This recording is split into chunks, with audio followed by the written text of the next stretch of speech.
सांसों की माला में जिसकी यादें हैं पिरोई, सांसों की माला में जिसकी यादें हैं पिरोई, मेरे तो शिव बाबा एक दूसरों न कोई।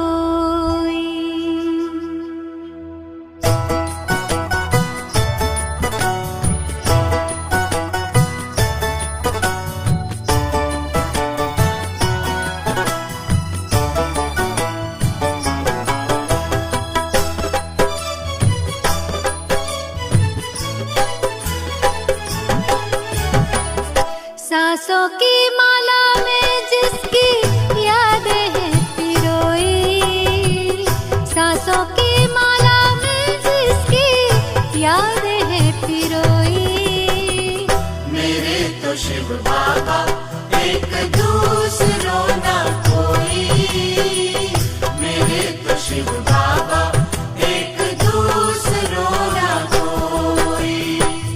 बाबा ही संसार मेरा, दुनिया मेरी वो ही, बाबा ही संसार मेरा, दुनिया मेरी वो ही, मेरे तो शिव बाबा एक दूसरों न कोई, मेरे तो शिव बाबा एक दूसरों न कोई।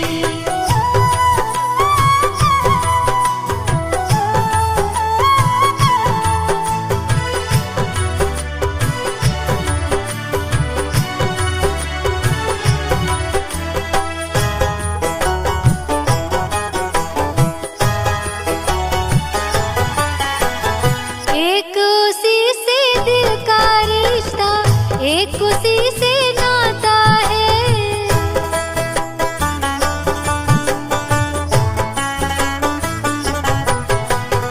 एक उसी से दिल का रिश्ता, एक उसी से नाता है, इन नैनों को सिवा शिव के और नजर न आता है।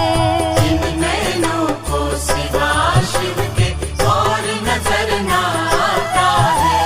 मात पिता शिक्षक सद्गुरु, मात पिता शिक्षक सद्गुरु, बंधु सखा सब वो ही, मेरे तो शिव बाबा एक दूसरों न कोई, मेरे तो शिव बाबा एक दूसरों न कोई।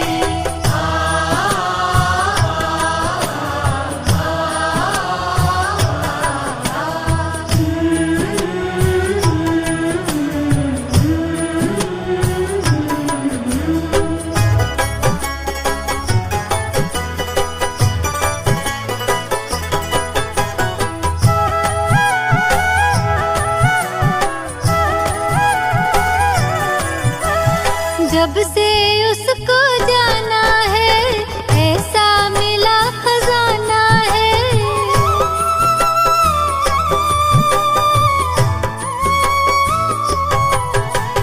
जब से उसको जाना है ऐसा मिला खजाना है, आकर अपना मीत सुहाना मन को मिला ठिकाना है, आकर अपना मीत सुहाना मन को मिला ठिकाना है। उसी को पाने की खातिर थी, उसी को पाने की खातिर थी, युगों से अखियां रोई, मेरे तो शिव बाबा एक दूसरों न कोई, मेरे तो शिव बाबा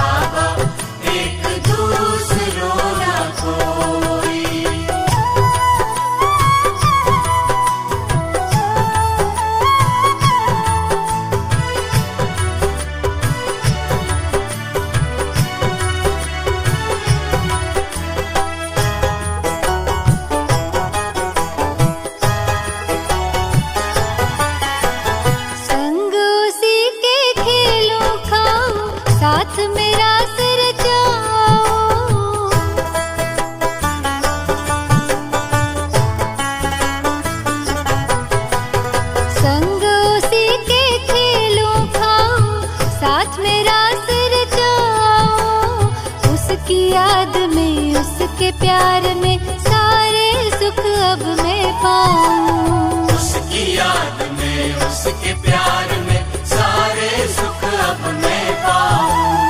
स्नेह सिंधु की मैं लहरों में, स्नेह सिंधु की मैं लहरों में रहती खोई खोई।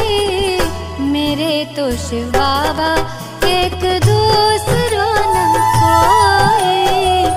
मेरे तो शिव बाबा एक दूसरों न कोई। बाबा ही संसार मेरा, दुनिया मेरी वो ही। बाबा ही संसार मेरा, दुनिया मेरी वो ही। मेरे तो शिव बाबा एक दूसरों न कोई। मेरे तो शिव बाबा एक दूसरों न कोई। मेरे तो शिव बाबा एक दूसरों न कोई। मेरे तो शिव बाबा एक दूसरों न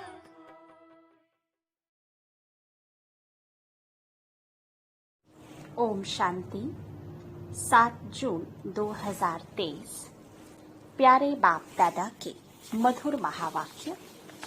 मीठे बच्चे, तुम्हें देह सहित इस सारी पुरानी दुनिया का त्याग करना है, क्योंकि तुम्हें गाइड द्वारा सच्चा रास्ता मिल गया है।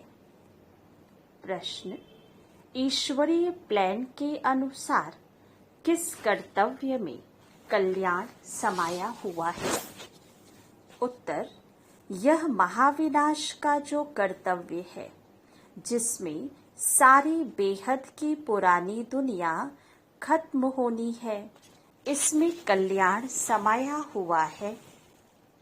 मनुष्य समझते यह बहुत बड़ा अकल्याण है, लेकिन बाप कहते मैंने यह ज्ञान यज्ञ जो रचा है, इसमें सारी पुरानी दुनिया की आहुति पड़ेगी, फिर नई दुनिया आएगी।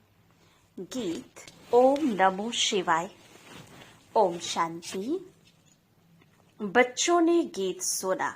यह महिमा किसकी थी? तो माता पिता अर्थात परमपिता परमात्मा की महिमा। ऊंचते ऊंच भगवान वही है, ऊंचते ऊंच गॉड फादर। ईश्वर को फादर कहा जाता है। किसका फादर? सारी मनुष्य सृष्टि का फादर। वह है बेहद का बाप। जब उनको बाप कहा जाता है तो रचयिता भी है, मनुष्य सृष्टि का रचयिता है। वास्तव में सभी मनुष्य मात्र के 2 बाप हैं, एक लौकिक, दूसरा पारलौकिक हुआ आत्माओं का बाप। आत्मा को जिस्म देने वाला है लौकिक बाप। आत्मा तो निराकार ही है। आत्माओं का निवास स्थान निराकारी दुनिया में है, जिसको ब्रह्मलोक भी कहा जाता है। यहाँ सभी आत्माओं को यह शरीर मिला हुआ है पार्ट बजाने। ड्रामा के राज को भी अच्छी रीति समझना है। तुम जानते हो कि गॉडफादर की महिमा सभी से न्यारी है। गाते भी है ओ गॉडफादर। मनुष्य सृष्टि का बीज रूप है। यह है उल्टा झाड़, बीज बाप ऊपर में है। जब कहते हैं ओ गॉडफादर तो ऊपर में नजर जाती है। सभी आत्माओं का फादर एक परम पिता परमात्मा है। उनकी महिमा है सभी से ऊंची, परंतु मनुष्य बिल्कुल नहीं जानते हैं।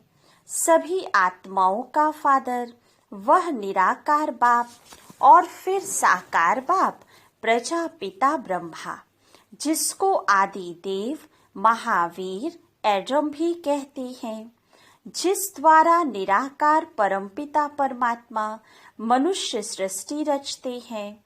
फादर को तो कभी भी बेअंत नहीं कहा जा सकता। जैसे लौकिक फादर रचना रचते हैं, स्त्री को एडॉप्ट कर फिर उनसे बच्चे पैदा करते हैं, तो उसको फादर कहा जाता है। फादर को कभी भी सर्वव्यापी व बेअंत नहीं कहेंगे। बाप से ही बच्चों को वर्षा मिलता है, तो निराकार परमपिता परमात्मा है सभी आत्माओं का बेहद का बाप। यह समझना है God is one, father is one.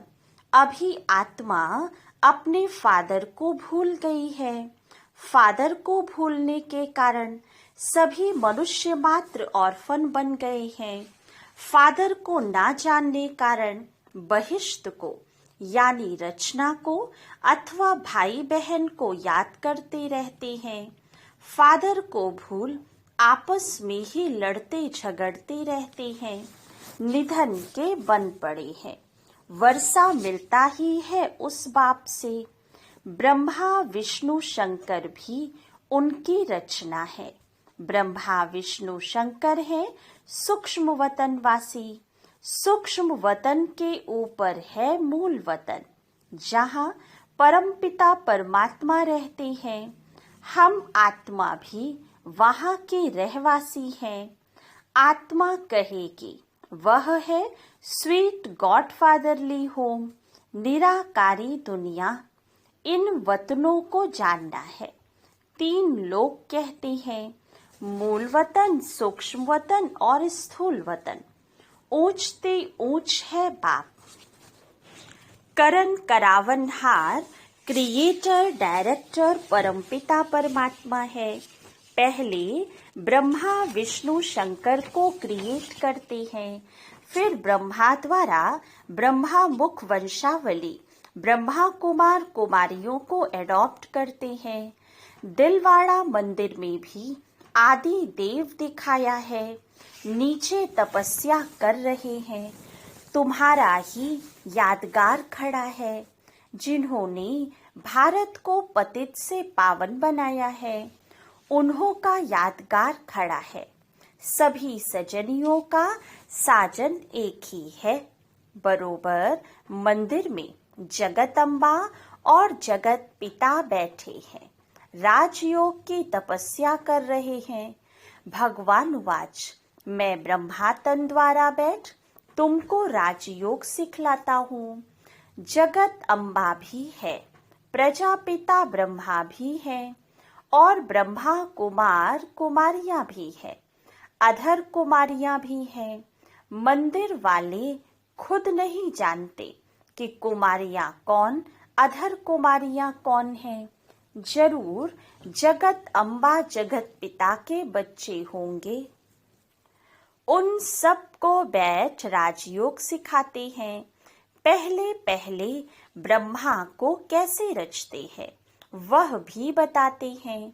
साधारण तन में वानप्रस्थ अवस्था में प्रवेश करता हूँ, तो यह आदि देव हुआ ना। प्रजापिता ब्रह्मा जिसको महावीर कहते हैं, वह किसका बच्चा है? बाप बैठ समझाते हैं कि मैं इस ब्रह्मा तन में प्रवेश करता हूँ, मेरा नाम शिव है। ऐसे नहीं, बाबा आते ही नहीं है, गाया हुआ है यदा यदा ही धर्मस्य। इस समय यह है ही पतित दुनिया, पावन दुनिया कैसे बनती है वह समझना चाहिए। बाबा समझाते हैं, मैं ही सदगति दाता हूँ। गंगा नदी को गति सदगति दाता नहीं कह सकते। पतित पावन परमपिता परमात्मा ही है। वह हेवनली गॉडफादर ही स्वर्ग की स्थापना करते हैं, जबकि उनकी संतान है, तो फिर क्यों नहीं गॉडफादर से स्वर्ग का वर्षा मिलना चाहिए। समझ की बात है ना। दिलवाड़ा मंदिर में भी पूरा यादगार है। नीचे तपस्या में बैठे हैं, ऊपर में स्वर्ग का यादगार है। देवी देवताएं भारत में ही थे। जरूर बाप आते हैं पतितों को पावन बनाने। कहते हैं मैं कल्प कल्प कल्प के संगम युगे युगे आता हूँ। संगम युग है ऑस्पिशियस युग, जबकि कलयुग के अंत में मैं आकर सतयुग की स्थापना करता हूँ। यह बाप बैठ समझाते हैं। वह जन्म मरण रहित है। मनुष्य को भगवान नहीं कहा जा सकता। मनुष्य तो 84 जन्म लेते हैं। तुम बच्चे जानते हो, यह है मृत्यु लोक। सतयुग को कहा जाता है अमर लोक। यह है रौरव नरक। मनुष्य मात्र सब एक दो को काटते रहते हैं। भारत ही पावन था, जिसमें देवी देवताएं राज्य करते थे। बाप आते ही है पतित दुनिया पतित शरीर में। जरूर जो पहले सतयुग में आए होंगे, उनके ही अंतिम जन्म के तन में बाप आए होंगे। गाया भी जाता है आत्मा परमात्मा अलग रहे बहुकाल। पूरा हिसाब हो गया ना। पहले पहले आदि सनातन देवी देवता धर्म वाले ही थे। 84 जन्म भी उन्हों के ही हैं। इस्लामी बौद्धि आदि 84 जन्म नहीं ले सकते हैं। भारत है ही परमपिता परमात्मा का बर्थ प्लेस। सब खंडों से ऊंच है भारत खंड, परंतु अभी है कलयुग। बाबा ने समझाया है, वह है अविनाशी वर्ल्ड ड्रामा। इसका कभी भी विनाश नहीं होता। वर्ल्ड की हिस्ट्री ज्योग्राफी रिपीट होती है। जो इस नॉलेज को जान स्वदर्शन चक्रधारी बनते हैं, वो ही चक्रवर्ती राजा बनेंगे। भारत में जब देवी देवताओं का राज्य था, तो और कोई धर्म नहीं था। नए भारत में नई राजधानी देवी देवताओं की थी। वर्ल्ड ऑलमाइटी अथॉरिटी का राज्य था। उन पर कोई भी जीत पा न सके। श्री लक्ष्मी नारायण सारे विश्व के मालिक थे। उन्हों को विश्व का मालिक बनाने वाला जरूर विश्व का रचयिता ही होगा। वह है परम पिता परमात्मा गॉड फादर। इस समय देवी देवताओं का नाम निशान नहीं है। देवी देवताओं के सिर्फ चित्र हैं, परंतु उनके ऑक्यूपेशन को कोई भी जानते नहीं। इस समय गवर्नमेंट में भी कोई ताकत नहीं रही है। अपने धर्म का पता ही नहीं है। कहा जाता है रिलीजन इज माइट। रिलीजन स्थापन करने वाला बाप है। उनको ही सर्वशक्तिमान कहा जाता है। तो गॉड फादर फादर भी है। फिर उनको नॉलेजफुल कहा जाता है, तो टीचर भी है। और फिर उनको पतित पावन कहा जाता है, तो सतगुरु भी है। उनका कोई फादर नहीं। वह है सुप्रीम फादर, सुप्रीम टीचर, क्योंकि नॉलेजफुल है। और कोई भी मनुष्य ड्रामा के आदि मध्य अंत के नॉलेज को नहीं जानते। सदगति दाता भी सबका वह एक है। उनका कोई गुरु नहीं। वही बेहद का बाप, बेहद का टीचर और बेहद का सतगुरु है। बाप समझाते हैं, भारत अब कंगाल पतित है। पतित बनाती है माया रावण। अभी भारत आसुरी राजस्थान है। सतयुग में दैवी राजस्थान था, जिसको स्वर्ग हेवन कहा जाता है। भारत ही ऊंच से ऊंच अविनाशी खंड है। अविनाशी बाप का यह बर्थ प्लेस है। भारत खंड कभी भी विनाश को नहीं पाएगा और सब खत्म हो जाएंगे। तो बाप का भी इस ड्रामा में पार्ट है, जो इस पतित सृष्टि को पावन बनाकर आदि सनातन धर्म की स्थापना करते हैं। शंकर द्वारा अनेक धर्मों का विनाश है। यह विनाश कोई अकल्याणकारी नहीं है, यह है रुद्र ज्ञान यज्ञ, जिससे विनाश ज्वाला प्रज्वलित हुई है। बाप कहते हैं, गीता का रचयिता मैं निराकार परमपिता परमात्मा हूँ। मनुष्यों ने फिर श्री कृष्ण का नाम डाल दिया है। भगवान उवाच, मैं तुमको राजयोग सिखलाता हूँ, तुम राजयोगी हो। तुम्हें सारी पुरानी सृष्टि का देह सहित जो कुछ है सबका त्याग करना है। मैं गाइड बन सबको वापस ले चलने आया हूँ। बाप ही दुखों से लिबरेट करते हैं। आधा कल्प है भक्ति अर्थात रावण राज्य और आधा कल्प है राम राज्य। यह बाप बैठ समझाते हैं, कोई मनुष्य नहीं समझाते। अभी बाप आत्माओं से बात करते हैं, समझाते हैं, बच्चे तुम्हारा यह है प्रवृत्ति मार्ग। भारत में प्योरिटी थी तो पीस प्रॉस्पर्टी भी थी। अभी प्योरिटी नहीं तो पीस प्रॉस्पर्टी भी नहीं। सब रोगी दुखी है। अभी भारत दुख धाम है। भारत ही सुख धाम था। अब बाप कहते हैं, बच्चे मेरे साथ योग लगाओ। पहले तो निश्चय होना चाहिए कि हम आत्मा हैं, न कि परमात्मा। परमात्मा की महिमा तो बहुत भारी है। तुम भी सतयुग में सब पवित्र थे, अब अपवित्र बन गए हो। ब्राह्मण, देवता, क्षत्रिय, वैश्य, शूद्र ये वर्ण है ना। तुम हो प्रजापिता ब्रह्मा की औलाद ब्राह्मण। आदि देव ब्रह्मा को किसने जन्म दिया? बाप कहते हैं, मैंने इसमें प्रवेश कर इनका नाम ब्रह्मा रखा, इनको एडॉप्ट किया। यह भागीरथ है। इनके द्वारा मैं तुम्हें माया पर जीत प्राप्त कराता हूँ। बाकी कोई युद्ध आदि का मैदान नहीं है। तुम हो अहिंसक। हिंसा डबल होती है। एक तो काम कटारी की हिंसा, दूसरी फिर एक दो को मारने की हिंसा। बाबा कहते हैं, यह काम महाशत्रु है। इनसे तुमने आदि मध्य अंत दुख पाया है। रावण राज्य द्वापर से शुरू होता है, जबकि ब्रह्मा की रात शुरू होती है। ये संगम युग ही सबसे कल्याणकारी है।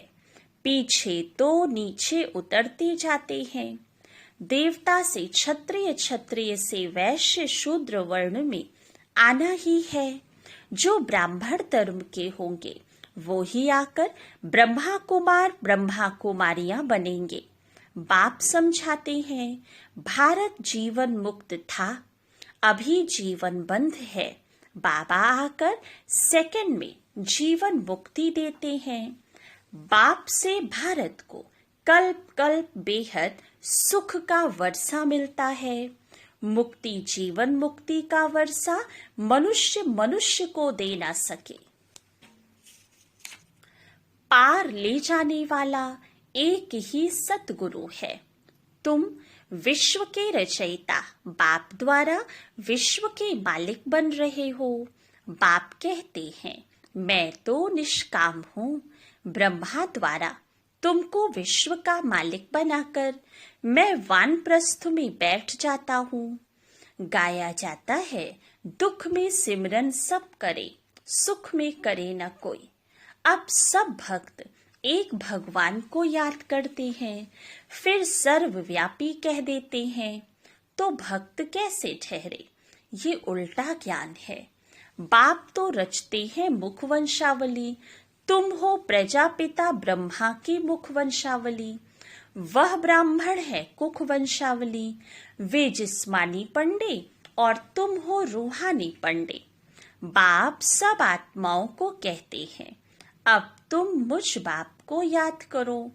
बाप को थोड़े भूलना चाहिए, बाप को भूला तो वर्षा कैसे मिलेगा।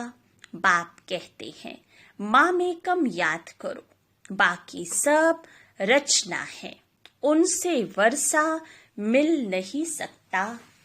अच्छा, मीठे मीठे सिखी लधे बच्चों प्रति माता पिता बाप दादा का याद प्यार और गुड मॉर्निंग। रूहानी बाप की रूहानी बच्चों को नमस्ते। रूहानी बच्चों की रूहानी बाप दादा को याद प्यार गुड मॉर्निंग और नमस्ते। धारणा के लिए मुख्य सार। फर्स्ट पॉइंट, ड्रामा के राज को अच्छी रीति जानकर पार्ट बजाना है। अभी हम धनी बाप के बने हैं, कब आपस में लड़ना झगड़ना नहीं है। सेकंड पॉइंट, बाप गाइड बन सबको लेने आया है। अब देह सहित सब कुछ भूल एक बाप को ही याद करना है। वरदान, मेरा बाबा इस संकल्प द्वारा हर कदम में मदद का अनुभव करने वाले निश्चय बुद्धि भव। ड्रामानुसार जो पक्के निश्चय बुद्धि है, दिल में संकल्प कर लेते हैं कि बाप मेरा मैं बाप का, तो ऐसे बच्चों को स्वतः मदद मिलती है। सिर्फ सच्ची दिल से कहो मेरा बाबा, तो हर कदम में मदद की अनुभूति होती रहेगी। जिन बच्चों का एक बाप के साथ अटूट प्यार है, उन्हें कोई भी बात रोक नहीं सकती। बाप का प्यार सब बातों से पार करा देता है, वे उड़ते रहते हैं। स्लोगन, सदा बाप की लाइट माइट के अंदर रहो, तो माया आपके आगे ठहर नहीं सकती। अच्छा, ओम शांति।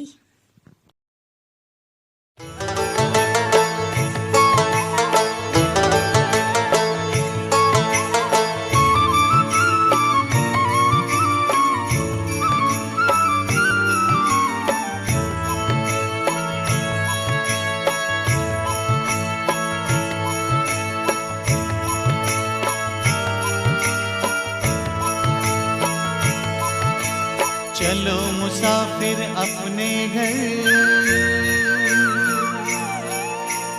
अब तो पूरा हुआ सफर।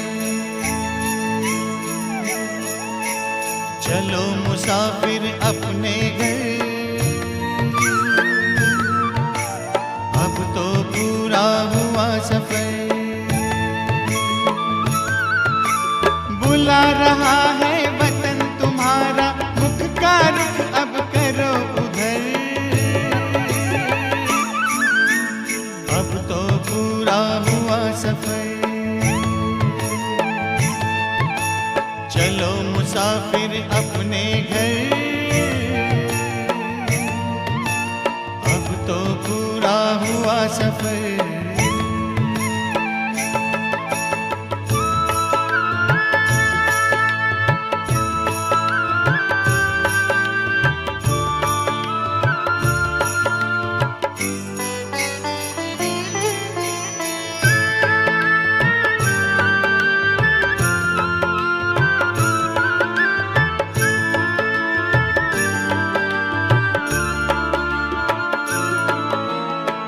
वो कितने प्यारे थे, सुख के भरे नजारे थे। धरती अंबर चांद सितारे सारे हुए हमारे थे।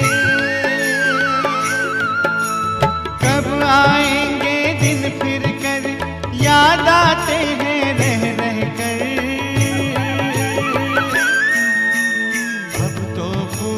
हुआ सफर।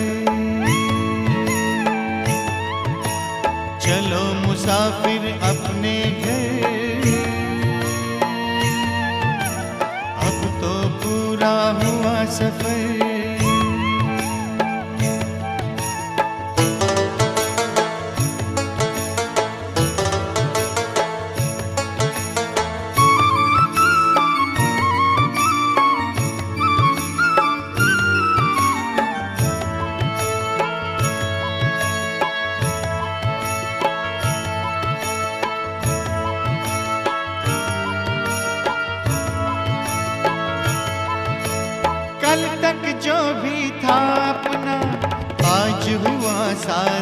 सपना,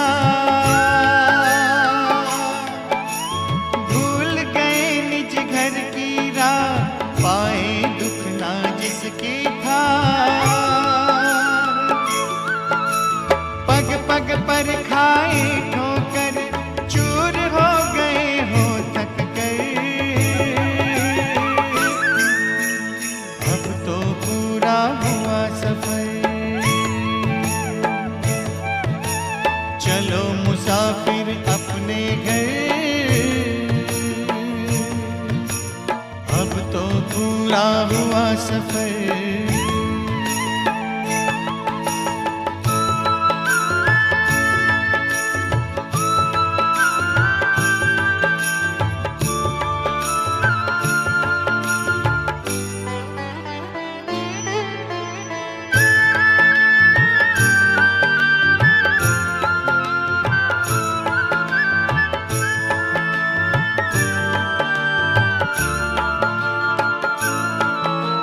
परम पिता की बाहों में आओ प्रभु पनाहों में, राजयोग की राहों में शीतल शीतल छाओं में।